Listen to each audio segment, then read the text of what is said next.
جی ناظرین، میں ہوں نعیم کیسر اور آج ایک اسپیشل سچویشن کے ساتھ آپ کی خدمت میں حاضر ہیں. اور آپ کو معلوم ہے کہ صدارتی ریفرنس جو 63A یعنی کہ کسی بھی رکن کی نااہلی اور اس کی کیا مدت میعاد ہوگی، اس حوالے سے آئین کی ایک شق ہے 63A. اس کی تشریح کے لیے صدر مملکت ڈاکٹر عارف علوی صاحب نے ایک ریفرنس سپریم کورٹ کو بھیجا اور اس میں انہوں نے سپریم کورٹ سے یہ درخواست کی کہ وہ اس سارے آرٹیکل کی تشریح کرے اور بتائے کہ جو رکن اپنی پارٹی پالیسی سے، اپنے پارٹی لیڈر کی پالیسی سے انحراف کرے یا منحرف ہو جائے تو اس کے لیے کیا سزا ہے یا کیا لاہ عمل ہے، اور کیسے کیا وہ رکن اسمبلی رہ سکتا ہے، نہیں رہ سکتا، اگر نہیں رہ سکتا تو پھر کتنی سزا اس کو دی جائے. اس کے اوپر ایک ڈیٹیل جو ہے وہ تشریح کا فیصلہ تو بھی آنا باقی ہے، لیکن ایک مختصر فیصلہ جو سپریم کورٹ نے 5 رکنی سپریم کورٹ کے بینچ نے جو ہے وہ سنایا ہے، جس میں 3 ججز نے اکثریت کے ساتھ یہ فیصلہ دیا ہے کہ منحرف رکن جو ہے وہ اس کا ووٹ کا جو ہے وہ نہیں گنا جائے گا. اور اس کے علاوہ 2 ججز نے جو اس میں فیصلہ دیا، میں آپ کو ججز کے نام بتا دیتا ہوں. چیف جسٹس جو ہیں عمر عطا بندیال صاحب کی سربراہی میں یہ بینچ جو ہے قائم ہوا تھا. ان کے ساتھ جسٹس منیب اختر اور مسٹر جسٹس اعجاز الاحسن جو ہے انہوں نے ایک اکثریتی فیصلہ یعنی 3-2 کے ساتھ یہ فیصلہ جاری ہوا ہے. اور جن ججز نے جو اقلیتی اس میں ریمارکس دیے ہیں ان میں جسٹس جمال مندوخیل صاحب اور جسٹس مظہر عالم صاحب نے اس فیصلے سے اختلاف نہیں کیا، یعنی انہوں نے اختلافی نوٹ دیا ہے، اختلاف کیا اس فیصلے سے. دیکھنا یہ ہے کہ جو 3 سوال صدر مملکت نے بھیجے اور اس کے بعد جو ہے سپریم کورٹ نے 3 سوالوں کے جواب دے دیے، اور اس میں سب سے اہم یہ معاملہ رہا یا جو جواب سپریم کورٹ نے اس میں دیا وہ یہ کہ منحرف رکن جو ہے اس کا ووٹ نہیں گنا جائے گا، وہ کاسٹ یعنی ووٹ کاسٹ ہی نہیں کر سکتا. چوتھا سوال جو ان سے پوچھا گیا تھا کہ 63A کی تشریح یعنی سزا کیا ہوگی، اس کا جواب سپریم کورٹ نے نہیں دیا، اور انہوں نے کہا کہ پارلیمنٹ اس کے ڈیسیژن لے کہ کتنی سزا رکھنی ہے رکن کی. تاحیات نااہلی رکھنی ہے، 5 سال رکھنی ہے، 2 سال رکھنی ہے، ڈی سیٹ رکھنا ہے، کیا رکھنا ہے، یہ پھر پارلیمنٹ کے اوپر ہی انہوں نے چھوڑا ہے.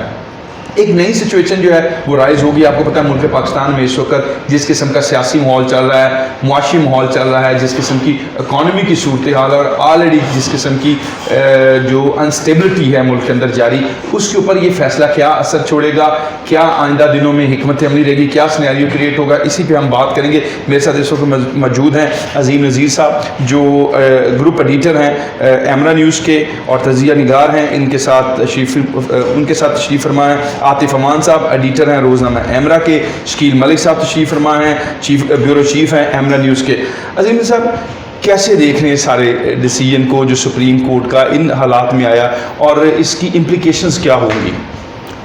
میری جو ذاتی رائے ہے اس کے مطابق جو ڈرامہ 9 تاریخ کو پہلی قسط چلی تھی 9 اپریل کو، جی، اس ڈرامے کی جو درمیان میں قسطیں ہیں ان میں سے ایک نئی قسط آئی ہے. جی، سپریم کورٹ نے جو بڑی ایک اہم بات کی ہے وہ یہ ہے کہ اگر پولیٹیکل پارٹیز کو جی، تقسیم ہونے دیا جائے جی، اس سے سارا سیاسی نظام کمزور ہو جائے گا اور جمہوریت بھی ڈی ریل ہو سکتی ہے، پارلیمانی نظام بھی ختم ہو سکتا ہے. جی. یہ اتنی اہم بات ہے کہ دیکھیں ایک پارٹی بنانے میں اور اس کو چلانے میں کتنا ٹائم اور کتنی محنت اور کتنے لوگوں کا پیسہ لگتا ہے. مثال کے طور پر نون لیگ ہے. نون لیگ نے بڑی محنت سے ایک پارٹی جوڑی اور فرض کریں اس کے پاس 150 لوگ جو ہیں وہ ممبر اس کے پاس موجود ہے. اگر اس پارٹی میں سے اب وہ ایک سٹرونگ پارٹی ہے، وہ فیصلہ کرنے کی کا اختیار رکھتی ہے، وہ کوئی قانون پاس کرنے کا اختیار رکھتی ہے، لیکن اگر اسی پارٹی کے 2-3 حصے ہو جائیں جی، اور ہر کسی کی اپنی اپنی علیحدہ رائے ہو جائے تو نہ تو آپ کسی چیز میں آگے بڑھ ہی نہیں سکیں گے. جی، ہر چیز ادھر ہی اسٹیٹس کو کی پوزیشن میں چلی جائے گی، اور جو بھی گروپ ہے وہ اپنی مرضی چلانے کی کوشش کرے گا. پولیٹیکل سسٹم کمزور ہونے سے بچانے کے لیے واقعی یہ بہت اہم فیصلہ ہے کہ اگر کوئی منحرف ہو گیا تو وہ پارٹی کے خلاف ووٹ نہیں دے سکتا، وہ ووٹ دے ہی نہیں سکتا. یعنی اس کا مطلب یہ ہے کہ سپوز جب عمران خان نے 172 پورے کرنے تھے اعتماد کے لیے تو 172 ان کے ویسے تو وہ پورے ہو سکتے تھے اگر وہ اتحادیوں کو تھوڑا آگے پیچھے کر لیتے اور ان کے ارکان منحرف نہ ہوتے تو، لیکن وہ پھر نہیں لے سکے کیونکہ ان کے ارکان دوسروں کے ساتھ مل گئے ہوئے تھے، کچھ اتحادی بھی اس طرف چلے گئے تھے. لیکن ایک چیز نعیم قیصر صاحب بڑی اہم ہے کہ یہ پھر وہی بات ہو جائے گی کہ ان کو پتہ ہوتا ہے فیصلہ کون سا ہونا ہوتا ہے. آپ نے بھی سنا ہے، میں نے بھی سنا ہے اچھے اچھے لیڈروں کے منہ سے جو پی ٹی آئی سے تعلق رکھتے ہیں یا ان سے ہمدردی رکھتے ہیں یا ان کے الائی ہیں کہ 20 مئی سے پہلے کچھ بڑا ہو جائے گا، بہت بڑی تبدیلی آ جائے گی. تو اس میں کیا یہ آپ نہیں سمجھ سکتے کہ یہ سارا ایک نون لیگ کو ڈی فیم کرنے کے لیے، اس کو خراب کرنے کے لیے یہ سارا کچھ ہوا، اور اب جب ان کے ہاتھ پلے کچھ بھی نہیں ہے، مہنگائی اور مشکل ترین فیصلے ان کے آگے کھڑے ہیں، انہوں نے ایک فیصلہ دے کے حکومتیں ایک طرح کی حکومتیں ختم ہو گئی ہیں. اب پتہ نہیں، میری معلومات کے مطابق نون لیگ نے کورٹ میں آگے اس کے متعلق اپیل کرنے کا کوئی فیصلہ نہیں کیا. تو سب سے پہلے اگر پنجاب میں ہی دیکھیں تو حمزہ کو تو خاصا نقصان پہنچے گا اس سے. اب ان کی کیا اسٹریٹجی ہے، وہ کیا کرنا چاہتے ہیں، یا جو دوسری بات ابھی آپ تھوڑی دیر پہلے کر رہے تھے کہ کوئی فوری طور پہ فارورڈ بلاک بنا کے پی ٹی آئی کا، اور اس کو جو آئینی طریقہ ہے اس کو الیکشن کمیشن کے پاس رجسٹر کرا کے اور پھر ان کی حمایت کریں گے تو منحرف نہیں رہیں گے وہ، پھر ان کے ووٹ گنے جا سکتے ہیں. لیکن یہ ایک لمبا پروسیجر ہے، اس میں جتنے لوگ چاہیے اس کے لیے عدم اعتماد کے لیے اور نہیں فارورڈ بلاک کے لیے جتنے لوگ چاہیے، مطلوبہ ارکان پورا کرنا بھی ایک مشکل مرحلہ ہے. تو بہرحال یعنی غلبہ جو ہے وہ پنجاب پہ اب آپ سمجھتے ہیں کہ فی الحال لیکن اس فیصلے کا اثر مرکز میں بھی پڑے گا، ایسا نہیں ہے کہ صرف اچھا پنجاب اس پہ میں. بھی ہم بات کرتے ہیں. عاطف امان صاحب یہ بتائیے پنجاب کس حد تک اس چیز سے افیکٹ ہوگا، کیونکہ فیڈرل پہ تو ابھی ہم بات کریں گے کہ وہاں کیونکہ ابھی کوئی منحرف رکن جو ہے اس نے ووٹ کاسٹ نہیں کیا. تو پنجاب میں تو ہے کہ جو ان کے پاس مطلوبہ تعداد جو 186 ارکان کی چاہیے تھی وہ کیسے پوری گئی، اس کے اوپر بھی ایک ڈبیٹ جاری ہے. کیا اس کے جو آپ دیکھ رہے ہیں اثرات پنجاب کے لیے کیا اثرات ہوں گے؟ پنجاب پہ سب سے پہلے جو جی اثرات ہی اس کے پنجاب پر مرتب ہوں گے، کیونکہ 25 کے قریب اگر میں صحیح کہہ رہا ہوں تو 25 کے قریب جو ہے وہ منحرف ارکان ہیں جو نون لیگ کا جنہوں نے ساتھ دیا ہے جی، کیونکہ پیپلز پارٹی کی تو تعداد ہی بڑی کم ہے. زیادہ جو پنجاب اسمبلی میں خرابی پیدا ہوئی ہے وہ ان منحرف ارکان سے ہوئی ہے. تو اگر اس کا سپریم کورٹ کے فیصلے پر فوری عمل درآمد ہو جاتا ہے اور تو پھر میاں حمزہ شہباز کی حکومت تو چلی گئی، کیونکہ کابینہ تو ابھی تک بن نہیں سکی ہم، اور وزیر اعلیٰ ہی ہیں وہ اکیلے، اور گورنر بھی تو نہیں نا بن سکا ابھی تک پنجاب گورنر کا بھی ایشو جو ہے. پھر ایک میں سمجھتا ہوں یہ نون لیگ کو ایک فیور دے دی گئی ہے، پھر فیس سیونگ دے دی گئی ہے، کیونکہ ایک ماہ میں صاحب ایک اور بھی ہے کہ کل ایک فیصلہ آنے جا رہا ہے الیکشن کمیشن میں. جو پنجاب کے ایم پی ایز ہیں ان پہ کل 12 بجے فیصلہ آئے گا، منحرف جو 25 اراکین ہیں، تو اس میں بھی چیزیں جو ہیں وہ سامنے آئیں گی. اب اگر الیکشن کمیشن ان کی تحریک انصاف کی جیسے پہلے انہوں نے کیا کہ وہ 20 ایم این ایس جو تھے ان کے حوالے سے جو ان کی ریفرنس تھا ان کو خارج کر دیا تھا، ان کی پٹیشن کو خارج کر دیا تھا. اگر یہاں پہ کیا جائے تو الٹیمیٹلی پھر یہ معاملہ دوبارہ جائے گا عدالت میں، اور عدالت میں اس پہ ڈبیٹ ہوگی اور پھر آگے فیصلہ جائے گا. کیونکہ ابھی پنجاب میں یہ کہا جائے کہ جی حکومت فوری طور پہ جو ہے وہ ڈیزالو ہو جائے گی، تو ایسا میرا نہیں خیال ہے. وہ میرا خیال ہے کل پنجاب کی جو کاز لسٹ ہے اس کو بھی ڈراپ کر دیا الیکشن کمیشن نے. یہ اب اوور آل نون لیگ کے پاس گھومتے ہیں اور فیصلہ کریں گے. تو ویسے کہا تو یہ بھی جا رہا ہے کہ شاید کل جو شہباز شریف صاحب نے اپنا خطاب لکھا ہوا ہے اس میں شاید وہ اسمبلی توڑ دیں. یہی بات تو میں کر رہا ہوں نا کہ فیس سیونگ مل گئی ہے. حالات جو ہیں وہ نون لیگ کے فیور میں نہیں ہیں، نون لیگ اکیلی رہ گئی ہے پارٹی. آپ کی بات بہت اچھی ہے، بالکل ان کو فیس سیونگ مل گئی ہے. اسمبلیاں تحلیل کرنے کے لیے ایک موقع مل گیا ہے، لیکن اس چیز سے فائدہ اٹھانا چاہیے. اچھا نون لیگ کیا سمجھتے ہیں کہ اکیلے فیصلے کر سکے گی؟ جیسے ابھی تک وہ کہتے آئے ہیں کہ پی ڈی ایم جو اتحاد ہے، حکومتی اتحاد، اس کے بغیر فیصلے نہیں ہو سکتے. اور وزیر دفاع نے بھی آج کہہ دیا ہے کہ الیکشن جو ہے وہ ہم یعنی نون لیگ یہ اکتوبر تک چاہتی ہے، باقی تمام لوگ اگلے سال اگست میں ہی چاہتے ہیں. نہیں صاحب دیکھیں، اس سے پہلے جب یہ معاملہ سپریم کورٹ میں گیا جب اسمبلیاں ڈیزالو کی گئیں اس وقت ڈیزالو کی گئیں کہ جب اس وقت کے وزیر اعظم کے خلاف تحریک عدم اعتماد جو ہے وہ آخری سٹیج پہ تھی. تو اسی وقت سپریم کورٹ نے رات 12 بجے آپ کے علم میں عدالتیں لگتی رہیں. صرف پروسیس یہ تھا کہ آپ نے آئین کو وائلیٹ کیا ہے, آپ نے اس پروسیس کو کمپلیٹ کرنا ہے, اس کے بعد آپ کر سکتے ہیں. اگر تو آپ عدم اعتماد کی تحریک کو اس وقت مسترد کر سکتے ہیں, آپ کے اتحادی آپ کے ساتھ ہیں, تو پھر آپ اسمبلی ڈیزالو کریں. تو وہاں پہ جب عدالت نے یہ فیصلہ کیا تو اس پر احتجاج کیا گیا. اب بھی جو پوزیشن ہے اس وقت میرا خیال یہ ہے کہ مرکز میں مسلم لیگ نون کی حکومت کو کوئی پریشر نہیں ہے, یا ان پر یہ نہیں ہے کہ ان کی حکومت ختم ہونے جا رہی ہے. پنجاب میں کل فیصلہ ہوگا, پتہ چلے گا کیا سچویشن ہے. معاملہ جو ہے وہ لیٹیگیشن میں بھی جا سکتا ہے, چونکہ یہاں پہ عدالت نے جب فیصلہ کرنا ہے کیا پارلیمانی پارٹی نے یا پارلیمانی پارٹی کا جو ہیڈ ہے انہوں نے اپنے اراکین اسمبلی کو کوئی ڈائریکشن دی تھی, کیونکہ یہ بڑا سوال ہے. دیکھیں اس آج جو فیصلہ آیا اس کے بعد مسلم لیگ نون کے جو رہنما ہے عطا تارڑ, ان سے میڈیا کے دوستوں کی بات چیت ہوئی ہے, تو انہوں نے بھی یہ نقطہ اٹھایا ہے. انہوں نے کہا جی پارلیمانی پارٹی نے اگر اپنے اراکین کو کوئی ایسا حکم جاری کیا ہے اور انہوں نے اس حکم کی اگر وائلیشن کیا تو پھر تو ان پہ یہ فیصلہ جو ہے وہ لاگو ہو سکتا ہے. لیکن ایشو یہ ہے, ایشو یہ ہے کہ پی ٹی آئی نے تقریباً 3.5 سال ان کو یہ خیال ہی نہیں آیا کہ کسی بندے کو یہاں پہ پارلیمانی پارٹی کا ہیڈ بھی مقرر کرنا ہے. سبطین خان جو سبطین نیازی ہیں ان کو تقریباً 1 اپریل کو ان کا نوٹیفکیشن ہوتا ہے, اسی دن وہ ایک سادہ پیپر پہ ایک آرڈر جاری کرتے ہیں تمام ایم پی ایز کے لیے. لیکن اس میں دیکھیں اس میں کہا گیا ہے کہ جی آپ نے چودھری پرویز لائی کو ووٹ کرنا ہے. اب دیکھیں عدالت نے نقطہ پکڑنا ہے نا, اب چودھری پرویز علی صاحب تو میدان میں ہی نہیں تھے. اب یہ بھی تو وہ اراکین اسمبلی کہہ سکتے ہیں. آج ان کے وکلاء کی طرف سے بھی کہا گیا کہ انہیں کوئی ایسی ہدایت ہی نہیں دی گئی کہ آپ نے کرنا کیا. اگر چودھری پرویز علی صاحب میدان میں نہیں ہیں تو انہوں نے کیا کرنا ہے.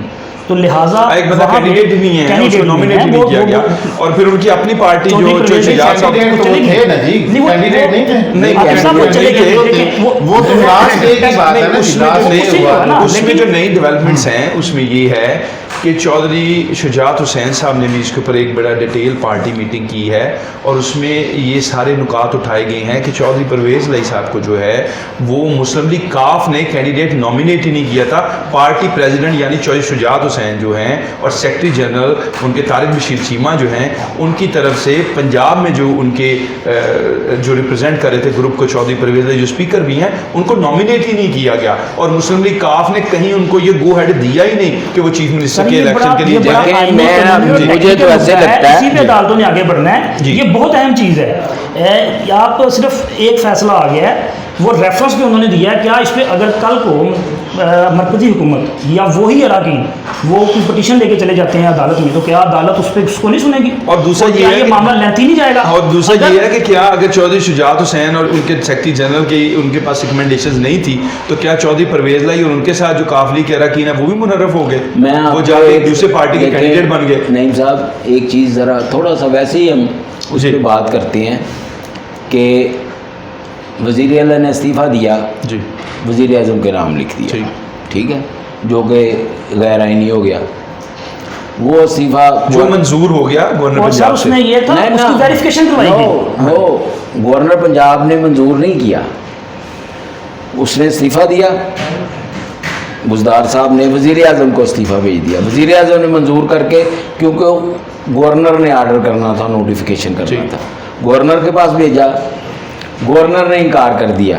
وہ ان کا کہنا تھا کہ یہ استعفیٰ ہی غلط ہے, یہ میرا نام سرور صاحب کی آپ بات کر رہے ہیں جو سابق گورنر ہیں, انہوں نے ریفیوز کیا. ہاں, تو اب دیکھیں یہ ساری سچویشن میں مجھے ایسے لگ رہا ہے کہ جیسے یہ ایک سکرپٹ لکھا گیا تھا, اس سکرپٹ کے مطابق سارا کچھ چل رہا ہے, اور اس سکرپٹ میں صرف جو لوزر ہے اس نون لیگ کو بنانے کے لیے, اور نون لیگ بیچاری سمجھ بھی نہیں سکی کہ اس کے ساتھ کیا ہوا ہے. وہ ٹھیک ہے انہوں نے چانس لیا, لیکن جس طریقے سے اب نظر آ رہا ہے تو مجھے تو لگتا ہے کہ شاید کل بزدار وزیر اعلیٰ دوبارہ ہوں. اچھا جی, یہ جو پنجاب کا خاص طور پہ کیوس ہے اور آئینی کیوس جو کریٹ کیا گیا, اسپیکر صاحب, گورنر صاحب, نئے گورنر صاحب کی تعیناتی اور یہ ساری چیزیں, اور پریزیڈنٹ کی طرف سے اسمبلیز کو مستقل طور پر ریفیوز کیا جانا, کیا آپ سمجھتے مطلب ملک کا جو سب سے بڑا آبادی کے لحاظ سے جو سب سے بڑا صوبہ ہے اس کو اس کنڈیشن میں رکھنا, کیا آپ کو بھی یہ لگتا ہے کہ اسکرپٹ ہی ہے؟ یہ پچھلے 1 ماہ سے جو ہے نا جی یہ چیزیں چل رہی ہیں, اور یہ آئین کی اس میں چھتر چھایا میں ہی چل رہی ہے نا جی. کوئی آئین کا وہ سپورٹ لے رہا ہے, ٹھیک ہے جی, اور کوئی اس کو آئین کو وائلیٹ کر رہا ہے.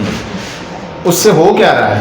متاثر ہو رہے ہیں پنجاب کے عوام, پاکستان کے عوام, کہ قانون سازی ساری رکی ہوئی ہے, دفاتر میں کام, بیوروکریسی جو ہے وہ بیوروکریسی ہاتھ پہ ہاتھ دھرے بیٹھی ہوئی ہے, صرف زبانی جمع خرچ پہ ہے نا جی.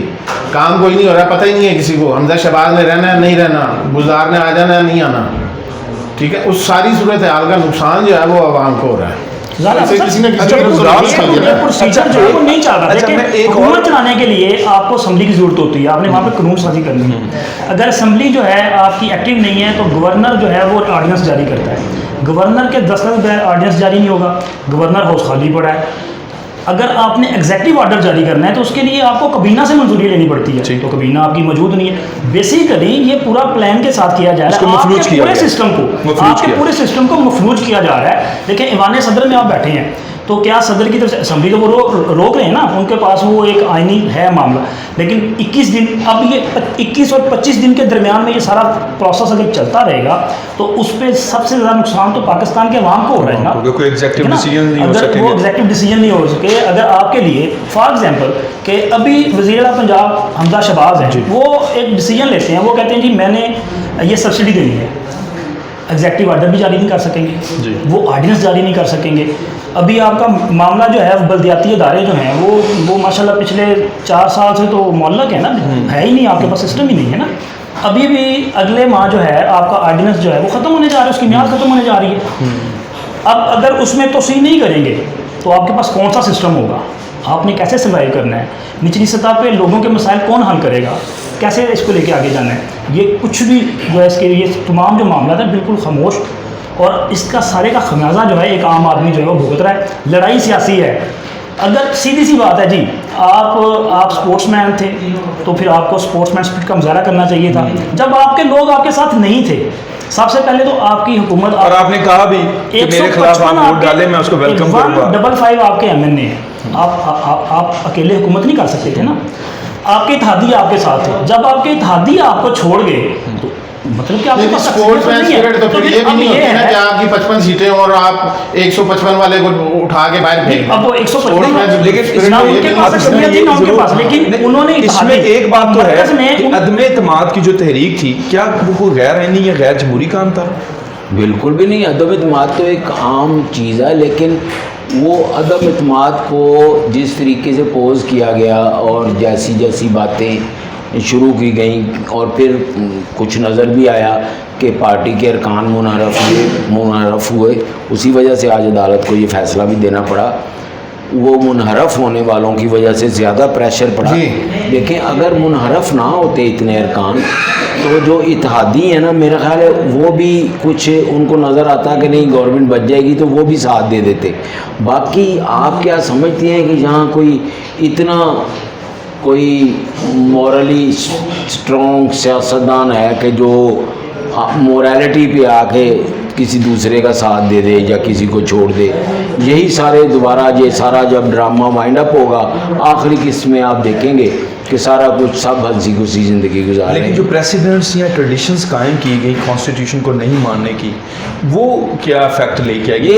آپ دیکھیے اکانومی آج کلیپس کر گئی, دیکھیں ڈالر کہاں چلا گیا. میں آئین ایک, اس کو بہت پرانے سیاستدانوں نے موم کی گڑیا کہا ہوا ہے کہ اس کو جس طرف مرضی موڑ لیں. یہ تو ہوتے رہتے ہیں, کئی دفعہ فوجیوں پہ نہیں چلے کیس آئین توڑنے کے, اور پاکستان میں بتائیں آئین توڑنے کا کیا مطلب ہوتا ہے؟ غداری.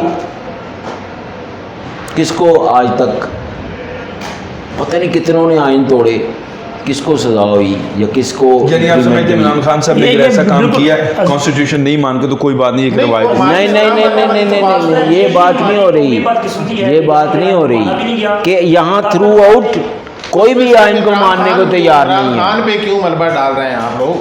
میں تو یہ پوچھ رہا ہوں, صرف عمران خان بھی آئین کی پلی لے رہا ہے نا. اگر صدر علوی اسمبلی روک رہے ہیں تو وہ آئینی طور پہ ان کو اختیار ہے تو روک رہے ہیں.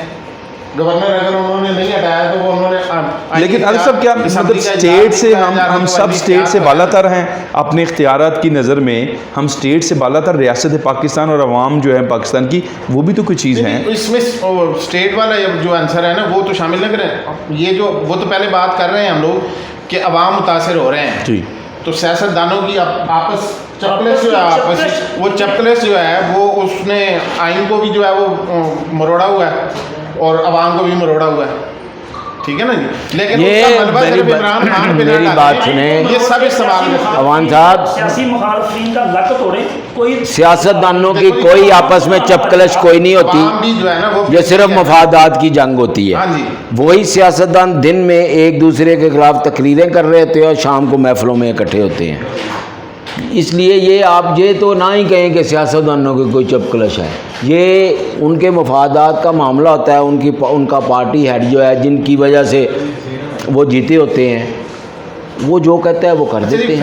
اچھا بات کر لیں نا، آپ فیصلے پہ بھی آ جاتے ہیں واپس. مجھے یہ فیصلہ بتائیے، اچھا سپریم کورٹ نے دیا ہے، بڑی اچھی بات ہے اور اس چیز کی بہت ضرورت اچھی بات ہے. انہوں نے جمہوریت کا دفاع کیا ہے کہ یہ تو انہوں نے اپنے آرگومنٹ میں بھی کہا جی کہ انحراف جو ہے وہ سیاسی جماعتوں کو غیر مستحکم کرتا اگر ہم اس کی سپورٹ کرتے، اور جمہوری پارلیمانی نظام ڈی ریل ہو سکتا تھا یا ہو سکتا ہے اگر اس کی حمایت کی جائے منحرف اراکین کی. اور اس جو فیصلہ آ جایا نا جی، یہ اگر 21 مارچ کو چونکہ یہ سپریم کورٹ کے پاس گیا تھا کیس، اگر تھوڑے دن پہلے اگر اس پہ روزانہ کی بنیاد پہ سماعت ہو جاتی جس طرح ابھی ہوئی ہے، بہت اچھا ہوا ہے کہ ہو گئی ہے. اگر یہ ساری عدم اعتماد سے پہلے یہ ریفرنس پہ فیصلہ آ گیا ہوتا تو شاید حالات اتنے خراب بھی نہ ہوتے. کیوں جی عظیم صاحب؟ کیونکہ پہلے یہ صدارتی ریفرنس آیا ہوا تھا اور ریلیٹ کرتا تھا موجودہ صورتحال سے. منحرف اراکین جو ہیں، اچھا ویسے ایک اور بھی چیز اس میں بڑی، لیکن اس کے بیچ میں تھوڑی ذرا لیٹ تھی، لیکن بیچ میں وہ جو اسمبلی ڈیزالو کر دی گئی وہ میٹر چونکہ زیادہ اہم تھا اس لیے اس کو پہلے ٹیک اپ کر دیا گیا تھا.